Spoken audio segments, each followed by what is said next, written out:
이게 정말 한국의 저력이라고도 생각하고 한국이 지금 경제 대국으로 계속 발전을 하고 이제 이탈리아를 넘어서 G7까지도 바라보고 있는 위상에 있는데 그 가장 큰 원동력이 지금 이게 아닌가.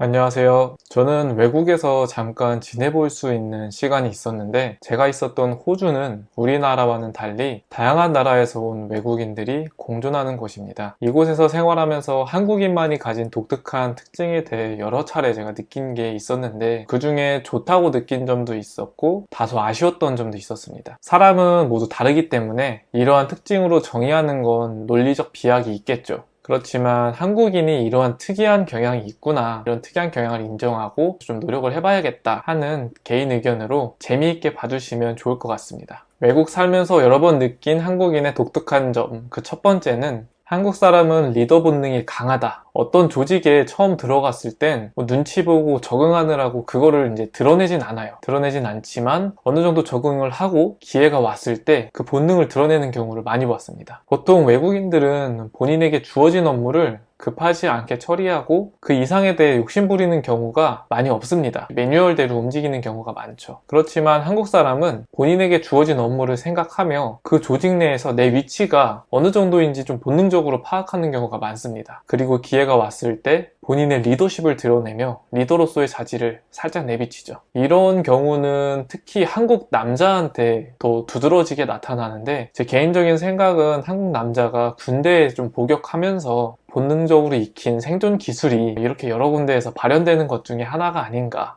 그런 생각이 듭니다. 두 번째, 한국인은 주위의 시선을 매우 의식한다. 저도 한국에서만 있을 때는 몰랐어요. 이게 당연히 자연스럽고 당연하다고 생각을 했는데 막상 외국에 나가서 살다 보니 주위의 시선보다는 본인의 생각과 마음 그리고 본인의 기분에 더 집중하는 것을 알 수 있었습니다. 예를 들어서 호주에서는 지나가는 사람과 눈이 마주치면 처음 보는 사람이라도 웃으면서 안부를 묻고 스몰 토크라고 하죠. 약간 짧은 대화를 이제 주고받는 경우가 되게 많습니다. 저도 모르게 그런 대화를 주고받을 때 기분이 좋아지고 또 여유가 생기고 이런 되게 좋은 경험을 많이 했는데 그러다가 한국에 들어오니까 지나가는 사람들의 표정을 보면 정말 매우 경직되어 있고 긴장하고 있나? 그런 생각이 느껴질 정도였습니다.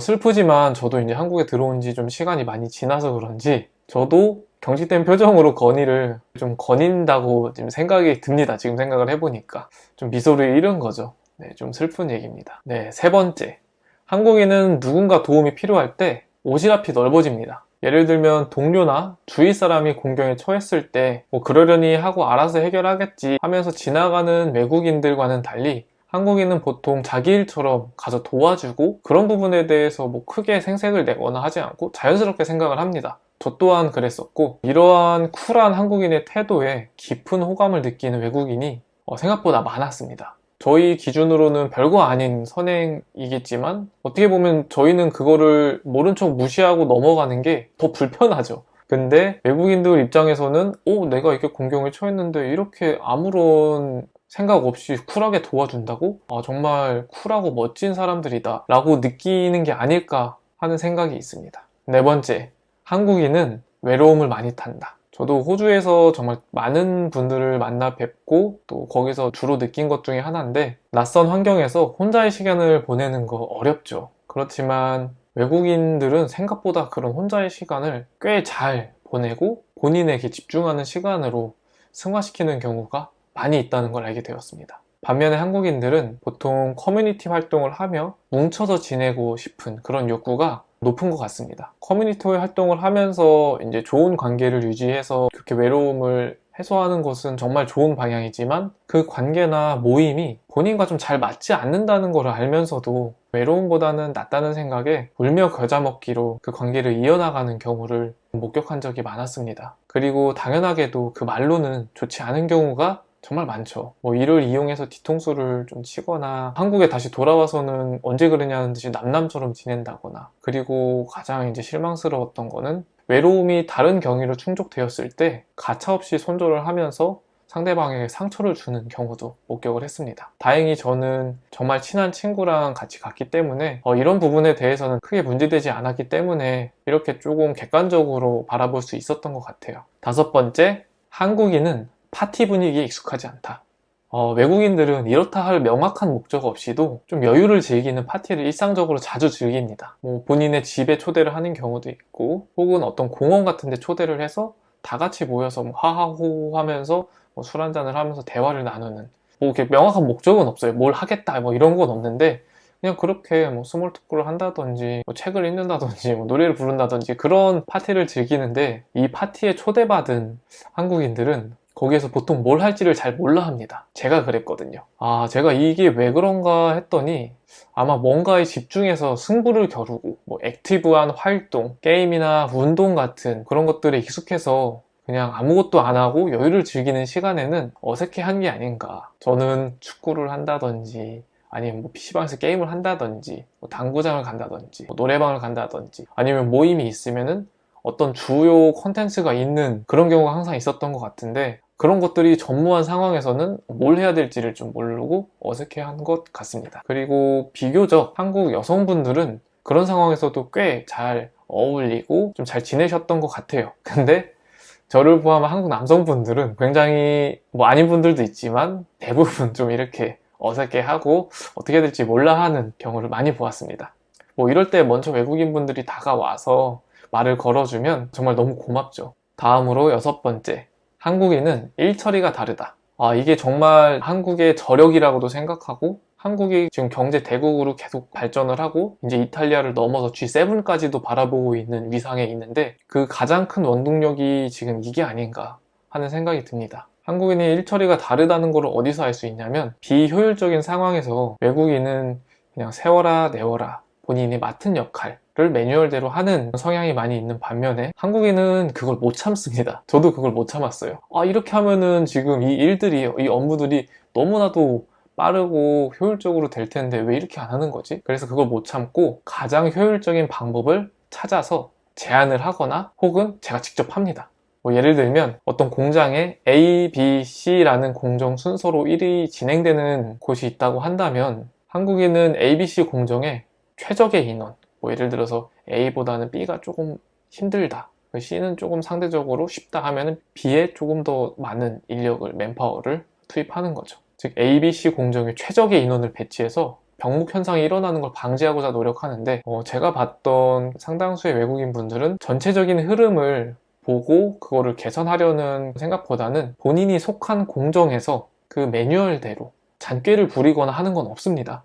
그 매뉴얼대로 성실하게 임무를 수행합니다. 그렇지만 한국인 분들은 여기서 스트레스를 받는 경우가 많아요. 그러니까 스트레스를 받는데, 첫 번째는 조용히 지켜보는 사람이 있고, 두 번째는 반면에 좀 적극적으로 문제를 해결하려는 사람이 있습니다. 이 두 번째, 문제를 적극적으로 해결하려는 사람은 맨 처음에 말씀드렸던 리더십을 발휘할 때 그 조직의 잠재적 리더가 될 수 있고, 이런 사례를 여러 차례 목격을 했습니다. 일곱 번째, 한국인은 똑똑하다. 이거는 진짜 어딜 가나 느껴집니다. 가까운 마트부터 식당, 은행, 관공서를 가더라도 제가 느끼기에는 한국인만큼 똑똑하고 신속하게 그리고 말끔하게 일 처리하는 곳이 없었습니다. 항상 뭔가 왜 이렇게 오래 기다려야 되지 하는 그런 이해가 안 되는 상황에서 일은 굉장히 늦게 처리가 되고, 일 처리가 된 건 봐도 조금 실수가 군데군데 있다든지 다시 처리를 해야 되는 상황이 된다든지, 우리나라에서 상상할 수 없는 그런 시간들이 소요되는 경우가 굉장히 많았어요. 그 원인은 제가 생각해 봤을 때 기본적으로 문제 상황에 대한 정의, 해결 방법의 모색, 그 속도와 정확도가 한국인이 정말 타의 추종을 불허하는 게 아닌가. 좀 너무 심한 표현인가요? 아무튼 그런 부분들이 조금 능숙하다 그리고 생각을 하고, 주입식 교육의 폐해일 수도 있지만 어떻게 보면은 이건 이점이 될 수 있는데, 숫자에 대한 능숙도의 차이가 많이 나서 암산 능력만 봐도 굉장히 독보적입니다. 그렇다 보니까 일 처리가 빨리빨리 되는 거죠. 여덟 번째, 한국인은 성실하다. 기본적으로 본인의 일은 주어진 시간에 완수하려는 기질이 있습니다. 이거 아닌 분들도 있어요. 근데 대부분이 그렇다는 겁니다. 만약 한 달치 분량의 일이 있다면 보통 외국인분들은 그거를 30일치로 쪼개서 하루하루 그 분량치만 매뉴얼대로 해나가고 퇴근하고 해나가고 퇴근하는 그런 방식으로 일을 할 테지만, 한국인은 한 달치 분량을 최대한 빨리 끝냅니다. 예를 들어서 일주일이냐, 뭐 5일이냐 빨리 끝내고 나머지 기간은 휴식을 취하거나 혹은 뭐 일부 워커홀릭인 분들은 다른 사람을 도와줘서 그거를 그냥 빨리 끝내버립니다. 뭐 이런 경우들을 많이 봤어요. 대단하죠, 한국인. 마지막으로 한국인은 의외로 외국심이 매우 강하다. 한국에서는 헬조선이니 뭐니 하면서 이제 나라를 욕하고 되게 불만불평을 하던 사람들도 외국에 나가서 막상 외국인이 한국에 대해 모욕을 하면 깊은 빡침을 느끼고 화를 냅니다. 내 나라는 내가 욕할 수 있는데 너가 뭔데 욕을 하냐, 뭐 이런 생각을 하는 것 같아요. 그리고 그 내면에는 그래도 대한민국에 대한 어느 정도의 애정이 조금 있지 않을까 합니다. 하지만 대한민국에 대한 진정한 애국심보다는 아마 자존심이 좀 강하지 않나, 그래서 그런 식으로 발현되는 게 아닐까 하는 추정도 해볼 수 있을 것 같습니다. 자, 여러분, 이렇게 한국인만이 갖는 특징을 한번 살펴보았는데요. 이런 특징을 생각해 보면 한국인들이 외국에서 학업 성취도가 매우 뛰어난 이유에 대해 수긍이 갑니다. 똑똑하고 성실하며 문제 정의, 해결 능력이 뛰어나기 때문입니다. 그렇지만 뭐 영화에서도 쉽게 볼 수 있다시피 외국의 상류 사회의 네트워크는 주로 파티를 통해서 연결이 되고, 어떤 조직에서 높은 자리로 가기 위해서는 자기 주장과 표현이 확실해야 한다는 점에서 한국인이 가진 특징은 다소 불리하게 작용할 것 같습니다. 일반적인 한국인은 파티 분위기에 좀 어색해하고 대부분 주의 시선을 의식하기 때문에 본인의 이제 주장이나 표현에 좀 적당한 선을 둬서 어느 정도는 조금 참는 성향이 있기 때문이죠. 결론적으로 제가 느낀 점은 한국인은 정말 우수한 민족이라는 겁니다. 국뽕이라고 하실 수도 있는데 사실 저는 그런 측면에서 국뽕이 좀 있는 것 같아요. 네, 인정합니다. 저는 외국에서 생활을 해보고 지금 회사를 다니면서 외국 사람들과도 이제 협업을 하는 경우들이 굉장히 많은데, 그럴수록 제 국뽕이 점점 좀 올라가는, 그렇게 되는 것 같습니다. 여러분, 우수한 민족인 우리가, 그리고 우리의 후배들이 앞으로 글로벌 사회에서 좀 더 그 우수한 역량을 제대로 발휘하기 위해서는 위에서 말씀드린 우리의 특징을 이해하고 그 밸런스를 맞춰나가는 노력을 한다면 좋을 것 같습니다. 대한민국 화이팅입니다. 고맙습니다.